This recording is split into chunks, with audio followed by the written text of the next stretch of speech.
Furiosa is the latest movie in the Mad Max universe to be directed yet again by the legendary George Miller. And my dude does not miss, except for that one time when he directed Happy Feet Part 2. What was that? Either way, let's talk about Furiosa, a Mad Max Saga. What's up, my dude? Your friendly neighborhood Tony here, and as I do with all my movie reviews, I'm gonna give you a little bit of information about Furiosa, a Mad Max Saga, who made it, what it's about, all that good stuff. Then I'll go into the things I did and did not like about the movie, the pros and cons. And finally, I'll let you know who I think Furiosa is for, if anyone. If that kind of thing sounds cool to you and you want to keep up to speed on all the new big movies coming out, make sure you subscribe. So Furiosa, a Mad Max Saga is the origin story of the renegade warrior Furiosa before she meets up with and teams up with Mad Max. Like all the other Mad Max movies, it is a post-apocalyptic action adventure film written and directed by George Miller, the guy who created Mad Max. This one is the 5th installment in the franchise and is a direct sequel to Mad Max Fury Road, which came out in 2015, so almost 10 years ago. It's rated R for some strong violence and pretty gruesome imagery, and is clocking in at about 2.5 hours long. Furiosa stars Anya Taylor-Joy as Furiosa. You have Chris Hemsworth as well, and an actor named Tom Burke, who I'm not very familiar with. I think he's done a lot of television work in the UK, and a few movies here and there, but nothing that really stands out to me. If you know of something that he's been in that I should check out, definitely let me know. So okay, before we get into my pros and cons, let me tell you my expectations coming into this movie, so that way you kind of know where I stand. Now, full disclosure, I have not seen the original Mad Max trilogy. I've definitely seen Fury Road a number of times, but I've never gone back and rewatched those movies from the 80s. Now, that being said, I love Fury Road. I mean, it was, I think, definitely my favorite movie of 2015 and one of, if not the best action movie of the past decade. Fury Road was a really good blend of just insane action and practical effects and stunts, while also having a really cool story and a world that they had built around it. And despite that, though, I wasn't super excited for Furiosa. I mean, I love what Charlize Theron did in the last movie, but I just didn't feel like it really needed to have a prequel story. So although, yes, I was excited to get back into the world of Mad Max, I wasn't sure if this was gonna live up to what I had seen before. But did it? Well, let's start with the pros. The first pro, which I feel like is gonna be a pro in any of the Mad Max movies, it's George Miller. This man is an artist. The way he sets up his shots or moves the camera around, the way that he just kind of puts everything on the screen, I feel like is so uniquely him. And although his particular style might not be for everyone, I feel like you just can't help but appreciate that he's going for it. And speaking of his style, visually, I mean, he's taking something in this world that is pretty much entirely desert. Everything is brown and orange and maybe red, and yet somehow he makes it look so beautiful. It's so vibrant and colorful and inviting in a weird way that even though you recognize that it is a complete wasteland, you want to go into that world and experience it. Just maybe with like a bulletproof vest and an unlimited supply of water. I don't know. Another thing I really appreciate about this movie is that they build on the lore, and not just the lore and the history of maybe Furiosa in particular or any of the other characters, but of the world itself. I mean, I don't want to spoil anything, but they definitely spend some time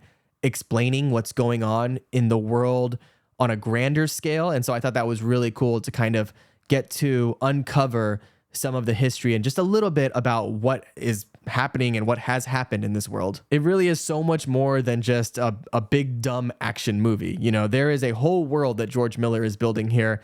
And I know for me, I can't wait to see what else he does in this universe and what other stories he decides to tell. And that, I think, is something that this movie did. Prior to the story that they told here, I wasn't really interested in any of the other side characters in the Mad Max world. I was just interested in Mad Max. But now, after seeing this, okay, I'm open to exploring other stories, other parts of the world, the history of it. So bravo, good job to George Miller for really expanding on this and giving us kind of something to look forward to. Aside from that, of course, as with any other Mad Max movie, the action in this one is completely insane. The way that they shoot the action, the fight scenes, the car combat moments. Like if you were thinking about getting on testosterone replacement therapy, you don't have to. Just watch this movie on repeat. All of the characters are also so delightfully weird and twisted and demented and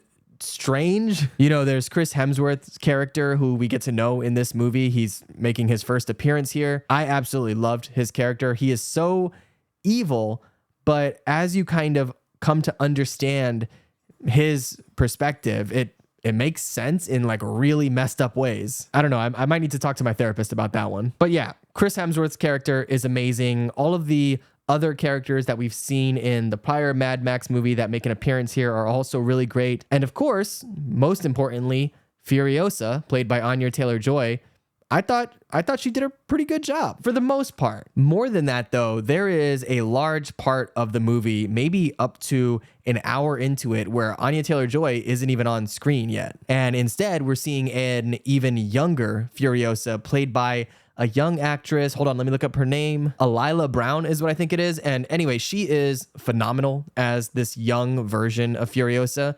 And there's a definite resemblance between her and Anya Taylor-Joy. And she really carries the movie for a big chunk of it. So I think she was phenomenal. And although Anya Taylor-Joy didn't quite do what Charlize Theron did for this role, she was good as well. The last pro I'll mention is in the way that the movie sounds, whether it's, of course, the music. The music is phenomenal in this one as well, but also just the sound effects, the roar of the engine, the, you know, bursting of bullets, the just everything going on auditorially in the movie is, I mean, top notch. So yeah, not only does it look amazing, but it sounds maybe even better. But of course, no movie is perfect, so let's go ahead and get into my cons. But before we do, I want to let you know that this video is sponsored by you. That's right, I'm just a small independent channel here without any big corporate sponsors or anything like that, so just by watching the video, you're really helping me out. If you want to be super dope and show your support in the easiest possible way, do me a solid and like the video, and maybe drop a comment down below. Let me know, have you seen all of the Mad Max movies, including the original trilogy? And if so,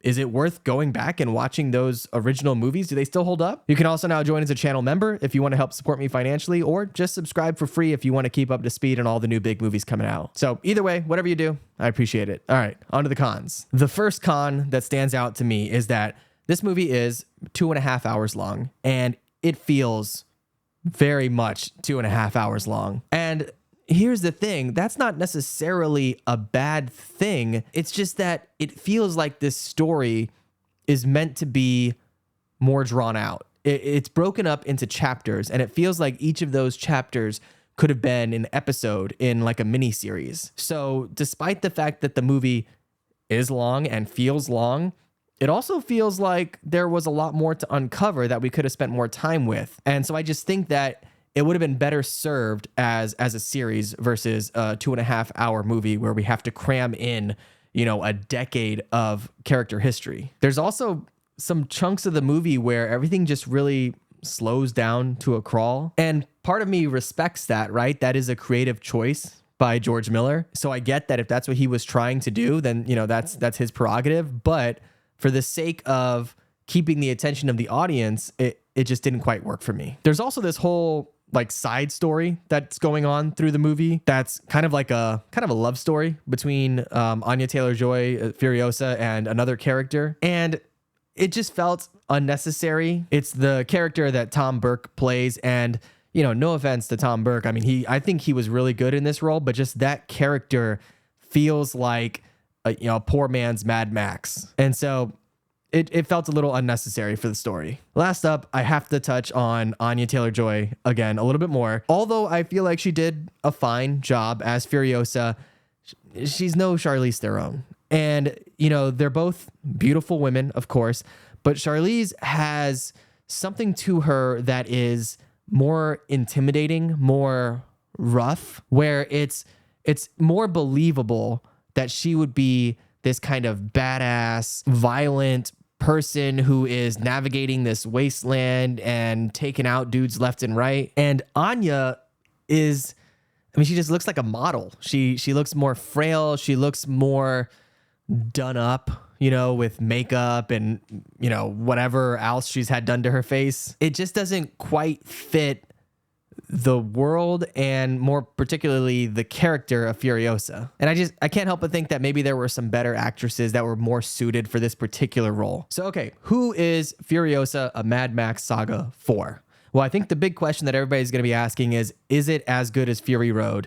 And No, I don't think it's as good as Fury Road, but I don't think it's horribly far off from it. I still think it's a very good movie. And I think that if you are a fan of the Mad Max movies so far, I think there's a lot to enjoy out of this one. If you haven't seen any of the Mad Max movies, I think this is a decent starting off point. I don't think you're really going to be missing a whole lot, although, I would still recommend going back and watching at least Fury Road, but you don't have to. And mostly, if you're just looking for a crazy, wild ride of a movie to check out this summer in theaters, Furiosa will do it. Either way, if Furiosa, a Mad Max Saga sounds interesting to you, definitely check it out in theaters this weekend. If you've seen it already, let me know what you think in the comments below. And of course, if you want to keep up to speed on all the new big movies coming out, make sure you subscribe. All right, my dude, I'll catch you in the next one.